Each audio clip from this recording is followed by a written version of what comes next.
دیکھو جب آپ ہسٹری پڑھتے ہیں نا تو آپ کو تین بڑی بڑی حکومتیں دنیا میں نظر آتی ہیں جنہوں نے پوری دنیا میں راج کیا ہے. ماضی کی طرف جائیں گے تو آپ کو یہودی ملیں گے. ان کی بہت بڑی خلافت تھی. ہسٹری بھی یہ بتاتی ہے, قرآن بھی یہ بتاتا ہے, انجیل بھی یہ بتاتی ہے, تورات بھی یہ بتاتا ہے. تبھی تو یہودی اسرائیل کے پیچھے لگے ہوئے ہیں نا اسرائیل میں, تاکہ ہمارا ماضی واپس لوٹ آئے. بہت بڑے خطے پر کس کی حکومت تھی؟ یہودیوں کی. اس پر سب متفق ہیں.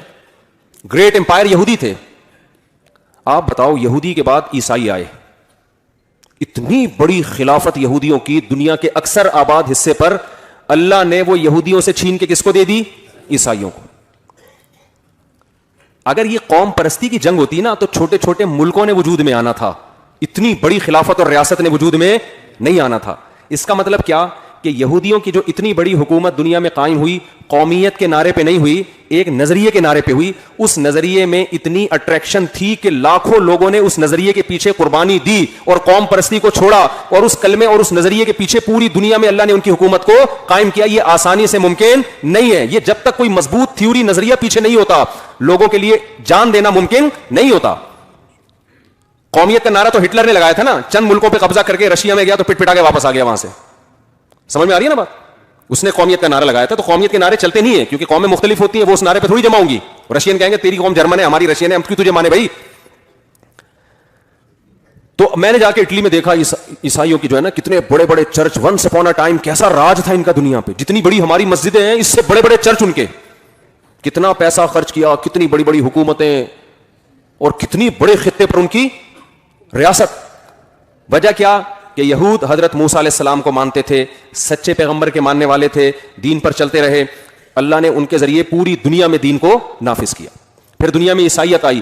عیسائی چونکہ حضرت عیسیٰ علیہ السلام سچے پیغمبر کو مانتے تھے, تھوڑے سے تھے, لیکن اللہ نے یہودیوں سے لڑوا کے ان کو یہودیوں کی گریٹ امپائر, گریٹ حکومت کا خاتمہ کر کے خلافت کس کی قائم کر دی دنیا میں؟ عیسائیوں کی. عیسائیوں کے بعد اسلام آیا. اسلام جب آیا, مکہ میں ایک یتیم پیغمبر صلی اللہ علیہ وسلم جو نہ لکھنا جانتے نہ پڑھنا جانتے, کوئی یونیورسٹی نہیں مکہ میں, کوئی تعلیم کا ذریعہ نہیں, لکھنے پڑھنے سے آری لوگ. اور ادھر روم جو تھے ان کی اتنی بڑی خلافت تھی, وہ لکھنا بھی جانتے تھے, پڑھنا بھی جانتے تھے, مذہب کو فالو کرتے تھے. لیکن اللہ نے آخری نبی صلی اللہ علیہ وسلم کو بھیجا مکہ میں جہاں پانی نہیں ہے. ان کو قرآن ان پہ نازل ہوا, اور عرب کے وہ بدو جن پہ کوئی حکومت کرنا پسند نہیں کرتا کہ ان میں مینجمنٹ کے علاوہ سب کچھ ہے, ان کو جوڑا نہیں جا سکتا, جس کو قرآن نے بیان کیا لو انفقت ما فی الارض جميعا, اے محمد صلی اللہ علیہ وسلم اگر پوری دنیا کی دولت بھی آپ ان پہ خرچ کر دیتے, ان کے دلوں کو آپ جوڑ نہیں سکتے تھے. ولکن اللہ الف بینہم, اللہ نے ان کے دلوں کو اس کلمے کی برکت سے جوڑ دیا ہے. تو کتنی زبردست قربانیاں انہوں نے دی ہیں, اور قوم پرستی کا کیسا خاتمہ کیا ہے.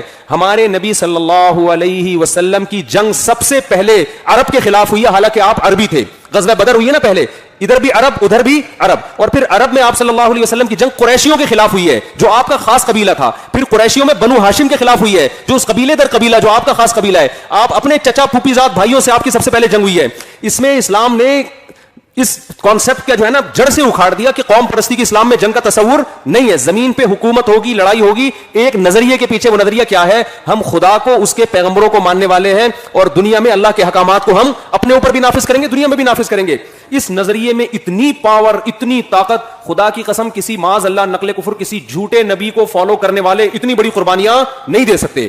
تھوڑے عرصے میں انگریز لکھتے ہیں یہ بات کہ دنیا حیران ہے کہ اتنے تھوڑے سے عرصے میں, حضرت عمر کا جب دور حکومت آیا ہے 22 لاکھ مربع میل پر مسلمانوں کی حکومت قائم ہو چکی تھی.